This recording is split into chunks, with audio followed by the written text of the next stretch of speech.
Hi friends, ಈ ವಿಡಿಯೋಗೆ ಮರೀದೆ ನಿಮ್ಮ ಕಡೆಯಿಂದ ಒಂದು ಲೈಕ್ ಎಕ್ಸ್ಪೆಕ್ಟ್ ಮಾಡ್ತಾ ಇದ್ದೀನಿ. ಅದೇ ರೀತಿ ಯಾರಾದರೂ ಸಬ್ಸ್ಕ್ರೈಬ್ ಮಾಡ್ಕೊಂಡಿಲ್ಲ ಅಂತಂದ್ರೆ ನಿಮ್ಮಲ್ಲಿ ಒಂದು ರಿಕ್ವೆಸ್ಟ್ ಗುರು, ಸಬ್ಸ್ಕ್ರೈಬ್ ಮಾಡಿಕೊಂಡು ಪಕ್ಕದಲ್ಲಿರುವ ಬೆಲ್ ಐಕನ್ ಅನ್ನು ಒತ್ತಿ ಆಲ್ ಅಂತ ಪ್ರೆಸ್ ಮಾಡ್ಕೊಳ್ಳಿ. ಗುರು, ಅಶ್ವಿನಿ ಮೇಡಮ್ಗೆ ಕಳಪೆ ಕೊಟ್ಟಿದ್ದು ಕರೆಕ್ಟ್ ಆಗಿದೆಯಾ, ನಿಮ್ಗೆ ಏನು ಅನ್ನಿಸ್ತು ಅಂತ ಈ ವಿಡಿಯೋ ಕೆಳಗಡೆ ಕಮೆಂಟ್ ಮಾಡಿ. ನನ್ನ ಒಪಿನಿಯನ್ ನಾನು ನ್ಯೂಟ್ರಲ್ ಆಗಿ ಹೇಳೋದಕ್ಕೆ ನಾನು ಪ್ರಯತ್ನ ಪಡ್ತೀನಿ. ನೆನ್ನೆ ಎಪಿಸೋಡಲ್ಲಿ ನಿಜವಾಗ್ಲೂ ರಘುವನ್ನ ದಿ ಕ್ಯಾಪ್ಟನ್ ಕಿಂಗ್ ಸಖತ್ತಾಗಿ ಎಫರ್ಟ್ಸ್ ಹಾಕಿ ಕ್ಯಾಪ್ಟನ್ ಆದ್ರು. ಕಂಗ್ರ್ಯಾಚುಲೇಷನ್ಸ್, ಸೂಪರ್ ಅಂತ ಹೇಳ್ಬೋದು. ಅದ್ರ ಜೊತೆಗೆ ಸೂರಜ್ ಬಗ್ಗೆ ನಾನು ಫಸ್ಟೇ ಅಂದ್ಕೊಂಡಿದ್ದೆ ಗುರು, ಪಕ್ಕ ಸೂರಜ್ ಮಾಸ್ಟರ್ ಮೈಂಡು ಅಂತ. ಒನ್ಸ್ ಅಗೈನ್ ಅದು ಪ್ರೂವ್ ಆಗ್ತಾ ಇದೆ ಗುರು. ಏನ್ ಗುರು ಉತ್ತಮ ಕೊಟ್ಟಿಲ್ಲ ಅಂತ ಅಂದ್ಬಿಟ್ಟು ಅಷ್ಟೊಂದು ಉರ್ಕೊಳ್ಳೋ ಅವಶ್ಯಕತೆ ಇದೆಯಾ? ನನಗಂತೂ ಒಂದು ಅರ್ಥ ಆಗ್ಲಿಲ್ಲ. ಅದ್ರ ಜೊತೆಗೆ ಹೊಸ ಅಡ್ಮಿಷನ್ ಗುರು, ಗ್ಯಾಂಗಲ್ಲಿ ಆಂಟಿ ಅಂಕಲ್ಸ್ ಗ್ಯಾಂಗಲ್ಲಿ ಹೊಸ ಅಡ್ಮಿಷನ್ನು. ಸೂರಜ್ ಬಂದಿರೋದು ಬರೀ ರಾಶಿಕನ ಇಂಪ್ರೆಸ್ ಮಾಡೋದಕ್ಕೋಸ್ಕರ ಅಂತ ಅನ್ನಿಸ್ತಾ ಇದೆ. ಅದ್ರ ಜೊತೆಗೆ ಉತ್ತಮ ಗುರು ಧ್ರುವಂತ್ಗೆ ಸಿಕ್ತು, ಟೂ ಗುಡ್ ಅಂತ ನನಗೂ ಅನಿಸ್ತು ಗುರು. ಪರವಾಗಿಲ್ಲ, ಉತ್ತಮ ಅವ್ರಿಗೆ ಸಿಕ್ಕಿದ್ದು ಚೆನ್ನಾಗೇ ಇದೆ. ಅದ್ರ ಜೊತೆಗೆ ಅಶ್ವಿನಿ ಗೌಡ ಅವ್ರ ಬಗ್ಗೆ ಎಷ್ಟು ಮಾತಾಡ್ಕೊಂಡ್ರು ಕೂಡ ಕಡಿಮೆ ಗುರು.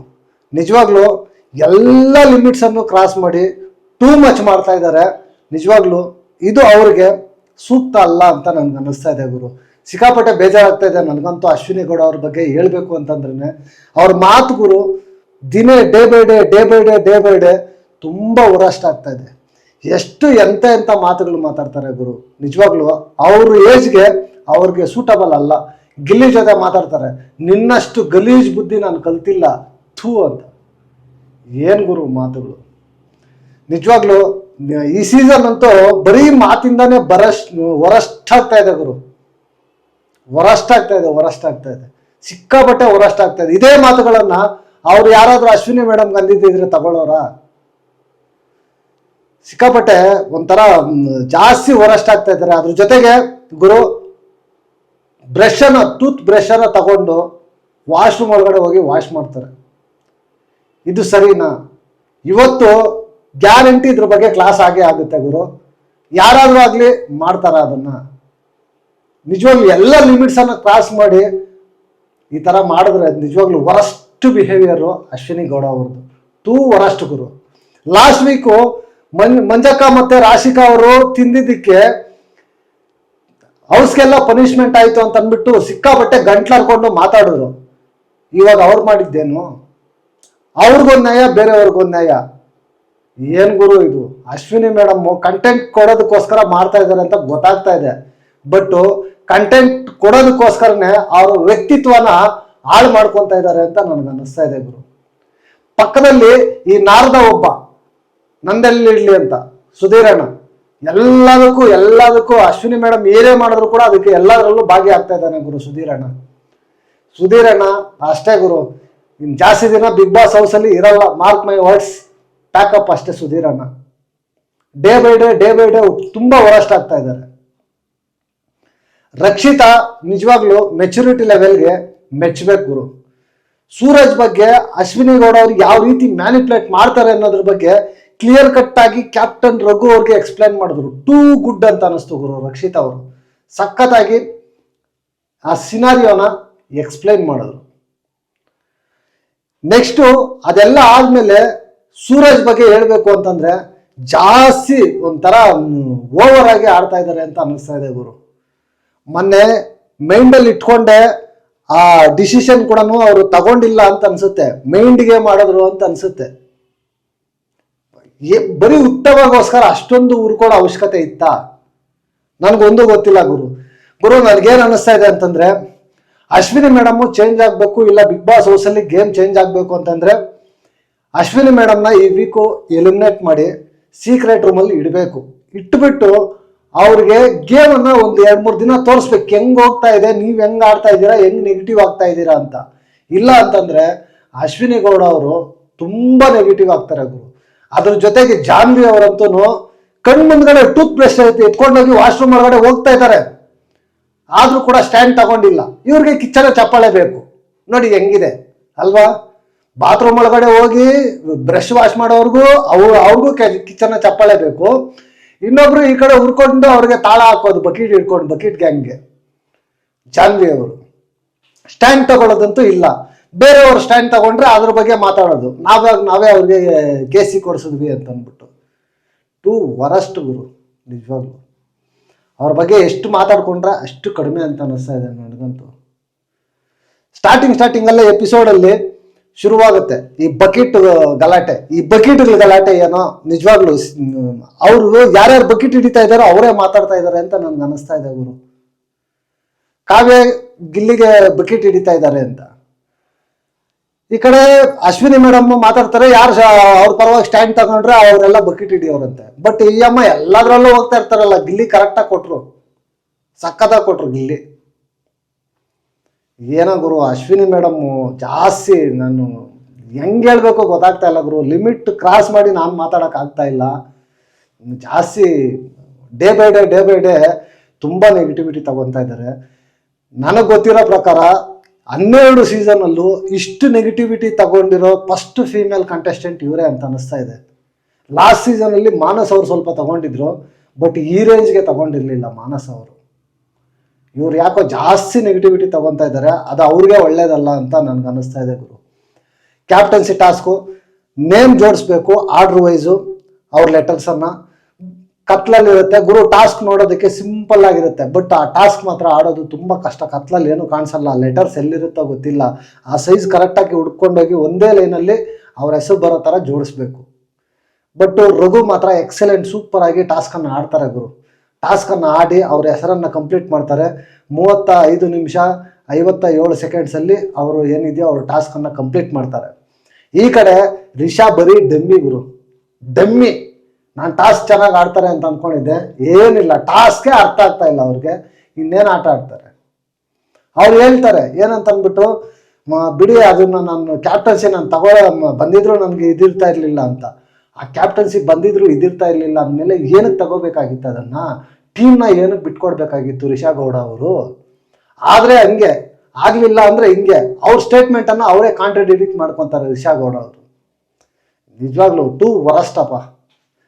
ಈ ಕಡೆ ರಘು ಅಣ್ಣ ಕ್ಯಾಪ್ಟನ್ಸಿ ಆಗ್ತಾನೆ, ಆ ಕಡೆ ಅವರ ಮುಖಗಳು ನೋಡಬೇಕಾಗಿತ್ತು, ಜಾನ್ವಿ ಮತ್ತು ಅಶ್ವಿನಿ ಗೌಡ ಅವರ ಮುಖಗಳು ಸೀದೋಗಿತ್ತು. ತುಂಬ ಗುರು ಇರಬೇಕು, ಅಷ್ಟೊಂದು ಹುರ್ಕೊಳ್ಳೋದು ಇರಬಾರ್ದು ಗುರು. ಯಾರೇ ಆಗಿರ್ಲು, ನಮ್ಮ ಶತ್ರು ಆಗಿದ್ರು ಕೂಡ ಗೇಮ್ ಚೆನ್ನಾಗಿ ಆಡಿ ಗೆದ್ದಾಗ ಅಪ್ರಿಷಿಯೇಟ್ ಮಾಡಬೇಕು ಅಲ್ವಾ? ಅಷ್ಟು ಇದಿಲ್ಲ ಅಂತಂದರೆ ಹೆಂಗೆ ಹೇಳಿ? ತುಂಬ ಹುರ್ಕೊಂಡಿರ್ತಾರೆ, ಅಷ್ಟು ಇಷ್ಟು ಹುರ್ಕೊಳ್ಳೋದೆಲ್ಲ. ಅವ್ರು ಕೂತ್ಕೊಂಡು ಪ್ಲ್ಯಾನ್ ಮಾಡ್ತಾ ಇರ್ತಾರೆ, ನಾವು ಸಪೋರ್ಟ್ ಮಾಡಬಾರ್ದು, ಹಂಗೆ ಮಾಡಬಾರ್ದು, ಹಿಂಗೆ ಮಾಡಬಾರ್ದು ಅಂತ. ಬಟ್ ಜಾನು ಅಲ್ಲೇ ಸ್ಟಾರ್ಟ್ ಮಾಡ್ತಾರೆ ಕಿಂಡಲ್ ಮಾಡೋದಕ್ಕೆ, ಒಂಥರ ಪ್ರೊವೋಕ್ ಮಾಡೋದಕ್ಕೆ. ಸ್ವಾತಿ ಕ್ಯಾಪ್ಟನ್ನು ಆ ಥರ ಈ ಥರ ಅಂತಂದ್ಬಿಟ್ಟು ಏನು ಒಂದು ಹೇಳ್ಬೇಕು ಗೊತ್ತಾಗ್ತಾ ಇಲ್ಲ. ಈ ಕಡೆ ಹೊಸ ಎಂಟ್ರಿ, ಸೂರಜನ್ನು ಕರ್ಸ್ಕೊಬಿಟ್ಟು ಕೂರಿಸ್ಕೊಂಡು, ಸೂರಜ್ಗೆ ಗುರು ಇಷ್ಟು ದಿನ ಧ್ರುವಂತ್ ಕರೆಕ್ಟಾಗಿ ಹೇಳೋರು ಗುರು, ಧನುಷನ್ನ ಇಟ್ಕೊಂಡು ಆಟ ಆಡ್ತಾ ಇದ್ರು ಗೇಮ್ಗಳಿಗೆಲ್ಲ ಸಪೋರ್ಟ್ ತಗೊಂಡು. ಈಗ ಧನುಷ್ಗಿಂತ ಸ್ವಲ್ಪ ಸ್ಟ್ರಾಂಗ್ ಇದ್ದಾರೆ ಸೂರಜ್ ಅಂತ ಅಂದ್ಬಿಟ್ಟು ಸೂರಜ್ನ ಇದು ಮಾಡ್ಕೊಂಡು ಧನುನ ಸೈಡ್ ಮಾಡಿದ್ದಾರೆ. ಆ ಸೂರಜ್ಗೆ ಬುದ್ಧಿ ಇಲ್ಲ, ಏನಿಲ್ಲ ಗುರು, ಬಂದಿರೋ ಪಾಸಿಟಿವಿಟಿನ ಹಾಳು ಮಾಡ್ಕೊತಾರೆ ಅಷ್ಟೇ. ತುಂಬ ನಿಜವಾಗ್ಲೂ ಸಿಕ್ಕಾಪಟ್ಟೆ ಒಂಥರ ಚೈಲ್ಡ್ ಥರ ಆಡ್ಬಿಟ್ರು ಅಂತಂದ್ರೆ ತಪ್ಪಾಗೋದಿಲ್ಲ. ಈ ಕಡೆ ಸೂರಜ್ ಅವರು ಉತ್ತಮ ಅಂತ ಬಂದಾಗ ಧ್ರುವಂತ ಕೊಡ್ತಾರೆ, ನಾನೇನು ಮಾಡಿದ್ದೀನಿ, ನನಗೆ ಯಾಕೆ ಕೊಟ್ಟಿಲ್ಲ, ಟಾಸ್ಕ್ ಚೆನ್ನಾಗಿ ಆಡಿದ್ದೀನಿ, ಮನೆಯಲ್ಲಿ ಅದು ಮಾಡಿದ್ದೀನಿ ಇದು ಮಾಡಿದ್ದೀನಿ. ಗುರು ಇದೊಂದೇ ವೀಕ ಇರೋದು, ಇನ್ನೂ ಎಷ್ಟೋ ವೀಕ್ ಇದೆ. ಯಪ್ಪ ಟಾಯ್ಲೆಟ್ ತೊಳಿ ಅಂತಂದರೆ ತೊಳೆಯೋಕೆ ರೆಡಿ ಇಲ್ಲ. ಇವ್ರಿಗೆ ಉತ್ತಮ ಹೆಂಗೆ ಕೊಡೋಣ ಗುರು? ಬಿಗ್ ಬಾಸ್ ಹೌಸ್ ಅಂತಂದಮೇಲೆ ಎಲ್ಲದಕ್ಕೂ ರೆಡಿ ಇರಬೇಕು, ಇವ್ರಿಗೆ ಮತ್ತೆ ಉತ್ತಮ ಬೇಕು. ಉತ್ತಮ ಕೊಟ್ಟಿಲ್ಲ ಅಂತಂದ್ಬಿಟ್ಟು ಈ ಕಡೆ ಹುರ್ಕೊತಾ ಇದ್ದಾರೆ. ರಾಶಿಕಾನ ಇಂಪ್ರೆಸ್ ಮಾಡೋದೇ ಬರೀ ಇವ್ರದ್ದು ಒಂದು ಏಮ್ ಆಗಿ ಇಟ್ಕೊಂಡು ಬಿಗ್ ಬಾಸ್ ಹೌಸ್ಗೆ ಬಂದಿದ್ದಾರೆ. ಏನ್ ಗುರು ನಿಜವಾಗ್ಲೂ ಸೂರಜ್ ಭಾರಿ ಬರ್ತಾ ಯಾಕೋ ರಾಜನ್ ಕುದುರೆ ಕತ್ತೆ ಆಗ್ತಾ ಇದೆ ಅನ್ನೋ ಥರ ಇದೆ ಗುರು. ಒಂದು ಕಡೆ ನೆನ್ಸ್ಕೊಂಡ್ರೆ ಕಾಮಿಡಿ ಆಗ್ತಾ ಇದೆ, ಬಂದಿರೋ ಪಾಸಿಟಿವಿಟಿನ ಹಾಳು ಮಾಡ್ಕೊತಾರೆ ಅಂತ ಅಂದ್ಬಿಟ್ಟು. ಇನ್ನೊಂದು ಕಡೆ ನೋಡ್ತಾ ಇದ್ರೆ ಟೂ ವರಸ್ಟ್ ಥರ ಕಾಣಿಸ್ತಾ ಇದೆ. ಈ ಕಡೆ ಧ್ರುವಂತ್ ಕೊಡ್ತಾರೆ ಗುರು ಉತ್ತಮ. ನನ್ನ ಪ್ರಕಾರ ಧ್ರುವಂತು ಸೂಟಬಲ್ ಅಂತ ಅನ್ನಿಸ್ತು ಗುರು. ಯಾಕೆ ಅಂತಂದರೆ ನಾನು ಲೈವ್ ನೋಡಿದೆ ಗುರು, 24x7 ಲೈವ್ ನೋಡಿದ್ದೀನಿ, ವಾರ ಪೂರ್ತಿ ನೋಡಿದ್ದೀನಿ. ಬಟ್ಟು ಎಷ್ಟು ಆಕ್ಟಿವ್ ಆಗಿ ಎಲ್ಲರನ್ನೂ ಮೋಟಿವೇಟ್ ಮಾಡಿ ಎಲ್ಲ ಕೆಲಸ ಮಾಡಿಕೊಂಡು ಎಷ್ಟು ಚೆನ್ನಾಗಿ ಮಾಡಿದ್ದಾರೆ ಅಂತಂದರೆ ಧ್ರುವಂತ್ ಕೇಪಬಲ್ ಇದ್ದಾರೆ ಗುರು. ಧ್ರುವಂತ್ ಏನು ಉತ್ತಮಗೆ ಕೇಪಬಲ್ ಇಲ್ಲ ಅಂತ ನನ್ನ ಒಪಿನಿಯನ್ ಅಲ್ಲ, ಕೇಪಬಲ್ ಇದ್ದಾರೆ. ಸೂರಜ್ ಅವರು ಕೇಪಬಲ್ ಇದ್ರು, ಬಟ್ ಈ ತರ ಆಡ್ತಾರೆ ಅಂತ ನನಗೆ ಗೊತ್ತಿಲ್ಲ ಗುರು. ಸೂರಜ್ ಅವರು ವಾಶ್ರೂಮ್ ಅದು ಇದು ತಗೊಳೋದಕ್ಕೆ ವಾಶ್ರೂಮ್ ವಾಶ್ ಮಾಡೋದಕ್ಕೆ ರೆಡಿ ಇಲ್ಲ ಪಾರ್ಟಿ, ಇನ್ನು ಯಪ್ಪ ಉತ್ತಮ ಬೇಕು. ಹೆಂಗಿದೆ ನೋಡಿ. ಕಳಪೆ ಅಂತ ಬಂದಾಗ ಅಶ್ವಿನಿ ಗೌಡ ಅವ್ರಿಗೆ ಕಳಪೆ ಕೊಡಬಾರ್ದಾಗಿತ್ತು ಅಂತ ನನಗೆ ಅನಿಸ್ತು ಗುರು. ಯಾಕೋ ರಘು ಅವರು ಸ್ವಲ್ಪ ಪರ್ಸನಲಿ ಗ್ರಜ್ ಇಟ್ಕೊಡ್ರ ಅಂತ ಅನಿಸ್ತು. ಸ್ಪಂದನ ಇದ್ರು, ವೀಕಲ್ ಎಲ್ಲೂ ಕಾಣಿಸ್ಕೊಂಡಿಲ್ಲ. ಮಾಳು ಇದ್ರು, ಎಲ್ಲೂ ಕಾಣಿಸ್ಕೊಂಡಿಲ್ಲ. ಈ ಕಡೆ ಚಂದ್ರಪ್ರಭಾ ಇದ್ರು, ಎಲ್ಲೂ ಕಾಣಿಸ್ಕೊಂಡಿಲ್ಲ. ಕೊಡ್ಬೋದಾಗಿತ್ತು ಗುರು. ಯಾಕೋ ಅಶ್ವಿನಿ ಮೇಡಮ್ಗೆ ಪರ್ಸನಲಿ ಗ್ರಜ್ ಇಟ್ಕೊಂಡು ಒಂಥರ ಕೊಟ್ಟಂಗಿತ್ತು ಅಂತ ನನಗೆ ಅನಿಸ್ತು. ಬಟ್ ಅಶ್ವಿನಿ ಮೇಡಮ್ಮು ಅವರು ಡಿಸರ್ವ್ ಅಂತ ಪ್ರೂವ್ ಮಾಡ್ಕೊಂಡ್ರು ಕಲ್ಪೆಗೆ. ನನಗೆ ಅಷ್ಟು ವಿಚಿತ್ರವಾಗಿ ಆಡ್ಬಿಟ್ರು. ಎಷ್ಟು ವಿಚಿತ್ರ ಅಂತಂದರೆ ಅಷ್ಟು ವಿಚಿತ್ರವಾಗಿ ಆಡಿದ್ರು. ತುಂಬ ಬೇಜಾರಾಯ್ತಪ್ಪ ಅಶ್ವಿನಿ ಮೇಡಮ್ ಅವ್ರ ಕಡೆಯಿಂದ. ನಾನು ಇದು ಎಕ್ಸ್ಪೆಕ್ಟ್ ಮಾಡಿರಲಿಲ್ಲ. ಕಳಪೆ ಕೊಟ್ಟಿದ್ದಾದ್ಮೇಲೆ ಹೋಗ್ತಾರೆ, ಆಪಲನ್ನು ತಗೊಂಡು ಬಿಗ್ ಬಾಸ್ಗೆ ಹೇಳ್ಬಿಟ್ಟೆ ತಿಂತಾರೆ, ಕಜ್ಜಾಯ ತಿಂತಾರೆ. ಕ್ಯಾಪ್ಟನ್ ನೋಡ್ಕೋಬೇಕು ಅಂತ ಹೇಳ್ತಾರೆ. ಲಾಸ್ಟ್ ವೀಕು ಇದೇ ರಾಶಿಕಾ ಮತ್ತು ಮಂಜು ಭಾಷಿಣಿ ಅವರು ಕೇಕ್ ಅನ್ಎಕ್ಸ್ಪೆಕ್ಟೆಡ್ ಆಗಿ ಕೇಕ್ ತಿಂದಿದ್ದಕ್ಕೆ ಎಷ್ಟು ಮಾತಾಡಿದ್ರಿ. ಆ ಕಡೆ ಏನು ಊಟ ತಿಂದಿಲ್ಲ ಅಂದರೆ ತಲೆ ತಲೆ ಒಟ್ಟಾಗುತ್ತೆ ಅನ್ನೋ ಥರ ಆಡಿದ್ರು ನಮ್ಮ ಸುಧೀರಣ್ಣ. ಅಯ್ಯೋ ಊಟ, ಅಯ್ಯೋ ಊಟ, ಅಯ್ಯೋ ಊಟ ಅಂತ. ಇವತ್ತು ಅವರೇ ಹೇಳ್ಕೊಡ್ತಾ ಇದ್ದಾರೆ, ತರಕಾರಿ ಕಟ್ ಮಾಡಬೇಡಿ, ಇನ್ನೊಂದು ಕಟ್ ಮಾಡಬೇಡಿ, ನಾರ್ದ ಥರ ಈ ಕಡೆದು ಆ ಕಡೆ, ಆ ಕಡೆದು ಈ ಕಡೆ ತಂದಾಕಿ. ಟೂ ವರಸ್ಟ್ ಬಿಹೇವಿಯರ್ ಅಪ್ಪ ಸುಧೀರಣ್ಣದು ಮಾತ್ರ. ಮತ್ತೆ ಹೋಗ್ಬಿಟ್ಟು ಆ ಸಡೆ ಇದಕ್ಕೆ ಕ್ಲಾರಿಫಿಕೇಶನ್ ಬೇರೆ, ಅದು ಸರ್ಕೈಸಮ್ ಆಗಿ ಸಾರಿ ಕೇಳ್ತಾರೆ ರಕ್ಷಿತಾಗೆ ಸುಧೀರ್ ಅವರು. ಎಲ್ಲರೂ ದೊಡ್ಡವ್ರ ಮುಂದೆ ಕ್ಷಮೆ ಕೇಳ್ತಾ ಇದ್ದೀನಿ ಅಂತಂದ್ಬಿಟ್ಟು. ಅಶ್ವಿನಿ ಮೇಡಮ್ ಎಲ್ಲ ಕೇಳಿಸ್ಕೊಂಡು ಅಲ್ಲೇ ಇರ್ತಾರೆ. ಈ ಅಮ್ಮ ಹೆಣ್ಮಕ್ಳ ಪರ ಹೋರಾಟ ಮಾಡೋರಂತೆ, ಯಾರು ಏಕವಚನದಲ್ಲಿ ಮಾತಾಡಬಾರ್ದಂತೆ, ಎಲ್ಲದ್ರ ಬಗ್ಗೆ ಸ್ಟ್ಯಾಂಡ್ ತಗೊಳ್ಳೋರಂತೆ. ಸೆಡೆ ಅಂದಾಗ ಮಾತ್ರ ಅದು ಒಳ್ಳೆ ಪದ, ಇವ್ರು ಸ್ಟ್ಯಾಂಡ್ ತಗೊಳ್ಳಲ್ಲ, ಅದನ್ನ ಅಲ್ಲೇ ಮುಚ್ಚಾಕ್ಬೇಕು. ಏನು ಅರ್ಥನೋ ಏನೋ ಅವ್ರಿಗೆ ಗೊತ್ತಾಗ್ಬೇಕು ಅಶ್ವಿನಿ ಮೇಡಮ್ಗೆ. ಇನ್ನೊಂದು ಕಡೆ ಜಾನು ಇದ್ದಾರೆ, ಜಾನು ಅವ್ರ ಕಣ್ ಮುಂದ್ಗಡೆ ತಿಂತಾ ಇದ್ರು ಕೂಡ ಅವರು ಸ್ಟ್ಯಾಂಡ್ ತಗೊಳ್ಳಲ್ಲ, ಮಾತಾಡಲ್ಲ.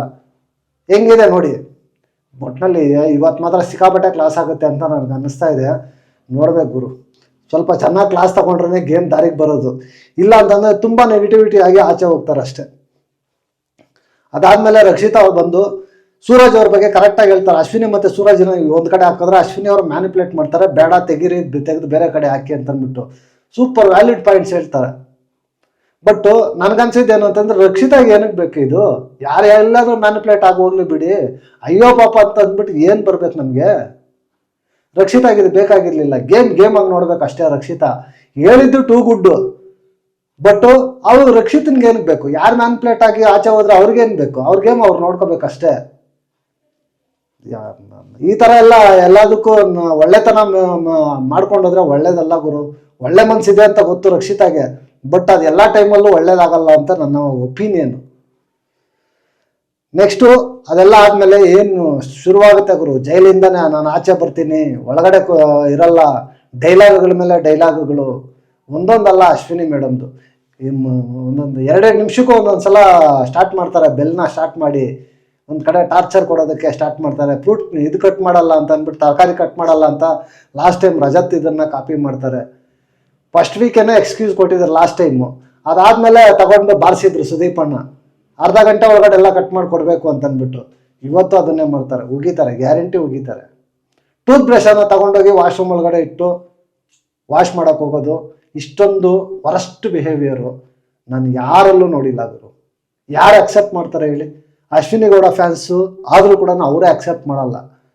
ಅಕ್ಸೆಪ್ಟ್ ಮಾಡ್ತಾರಾ? ನಿಮ್ಮ ಟೂತ್ ಬ್ರಷ್ನ ಇಟ್ಕೊಂಡೋಗಿ ವಾಶ್ರೂಮಲ್ಲಿ ವಾಶ್ ಮಾಡಿದ್ರೆ ನೀವು ಒಪ್ಕೊತೀರಾ? ಏನು ಗುರು, ಸಿಕ್ಕಾಪಟ್ಟೆ ವರಸ್ಟ್ ಬಿಹೇವಿಯರು. ಇದ್ರ ಬಗ್ಗೆ ಕ್ಲಾಸ್ ಆಗಲೇಬೇಕು ಗುರು, ಇಲ್ಲ ಅಂತಂದರೆ ದಾರಿಗೆ ಬರಲ್ಲ. ಏನು ಒಂದು ಕಡೆ ಈ ಸುಧೀರಣ್ಣ ತಾಳಕ್ಕೆ ತಕ್ಕಟ್ಟಂಗೆ ನಾರ್ದ ಥರ ಮಾತುಗಳು ನೋಡಿದ್ರೆ ಸಿಕ್ಕಾಪಟ್ಟೆ ವರಷ್ಟು ಮಾತುಗಳು ಗುರು. ಏನಂದರೆ ಅದು ನಿನ್ನಂಥ ಗಲೀಜ್ ಬುದ್ಧಿ, ನೀಚ್ ಬುದ್ಧಿ, ಥೂ ಛೀ ಮುಚ್ಕೋ, ಏನು ಗುರು ವರ್ಡ್ಸ್ ಇವೆಲ್ಲ ಅಶ್ವಿನಿ ಮೇಡಮ್ ಅವ್ರದ್ದು. ಮಾತು ಮನೆ ಕೆಡಿಸ್ತು, ತೂತು ಒಲೆ ಕೆಡಿಸ್ತು ಅನ್ನೋ ಥರ ಆಯ್ತಿದ್ದು ಕತೆ. ಸಿಕ್ಕಾಪಟ್ಟೆ ವರಸ್ಟ್ ಆಯ್ತಪ್ಪ ನಿಜವಾಗ್ಲೂ. ಬರ್ತಾ ಬರ್ತಾ ಬರ್ತಾ ಅಶ್ವಿನಿ ಮೇಡಮ್ಮು ಜಾಸ್ತಿ ಬಿಹೇವಿಯರು. ಅದೇನೋ ಹೇಳ್ತಾರೆ, ಹೇಳೋದು ಮಾತ್ರ ಅವ್ರ ಕೆಲಸ, ಫಾಲೋ ಮಾಡೋದು ಮಾತ್ರ ಅವ್ರು ಮಾಡಲ್ಲ. ರೂಲ್ಸ್ ಮಾತ್ರ ಅವ್ರು ಹೇಳೋದಕ್ಕೆ ಎಲ್ಲರಿಗೂ ಇರುತ್ತೆ, ಬಟ್ ಅವ್ರು ಮಾತ್ರ ಫಾಲೋ ಮಾಡಲ್ಲ. ಫ್ರೀಡಮ್ ಆಫ್ ಸ್ಪೀಚ್ ಎಲ್ಲರಿಗೂ ಇರುತ್ತೆ, ಬಟ್ ಇವ್ರನ್ನ ಮಾತ್ರ ಯಾರು ಏನು ಅನ್ಬಾರ್ದು, ಇವ್ರು ಮಾತ್ರ ಎಲ್ಲರನ್ನೂ ಅನ್ಬೇಕು. ವರಸ್ಟ್ ಬಿಹೇವಿಯರ್ ಗುರು ಅಶ್ವಿನಿ ಮೇಡಮ್ ಮಾತ್ರ. ಇದೇ ಥರ ಇದ್ದರೆ ತುಂಬ ನೆಗೆಟಿವಿಟಿ ತಗೊತಾರೆ. ನಿಜವಾಗ್ಲೂ ಅವರನ್ನು ಎಲಿಮಿನೇಟ್ ಮಾಡಿ ಆಚೆ ಇಟ್ಟು ಸೀಕ್ರೆಟ್ ರೂಮಲ್ಲಿ ಇಟ್ಟು ಸ್ವಲ್ಪ ಅವ್ರಿಗೆ ಬುದ್ಧಿ ಕ್ಲಿಯರಾಗಿ ಅರ್ಥ ಆಗೋ ಥರ ತೋರಿಸಿ, ವೀಡಿಯೋಸ್ ಎಲ್ಲ ತೋರಿಸಿ ಒಳಗಡೆ ಬಿಟ್ಟರೆ ಸ್ವಲ್ಪ ಗೇಮ್ ಆದರೂ ಚೇಂಜ್ ಆಗುತ್ತೆ. ಯಾಕೆಂತಂದರೆ ಗೇಮು ಕಂಟೆಂಟ್ ಕೊಡೋದ್ರಲ್ಲಿ ಅಶ್ವಿನಿ ಮೇಡಮ್ಮು ಚೆನ್ನಾಗಿದ್ದಾರೆ, ನಂಬರ್ 1 ಇದ್ದಾರೆ, ಬಿಗ್ ಬಾಸ್ಗೆ ಸೂಟಬಲ್ ಕಂಟೆಸ್ಟೆಂಟು.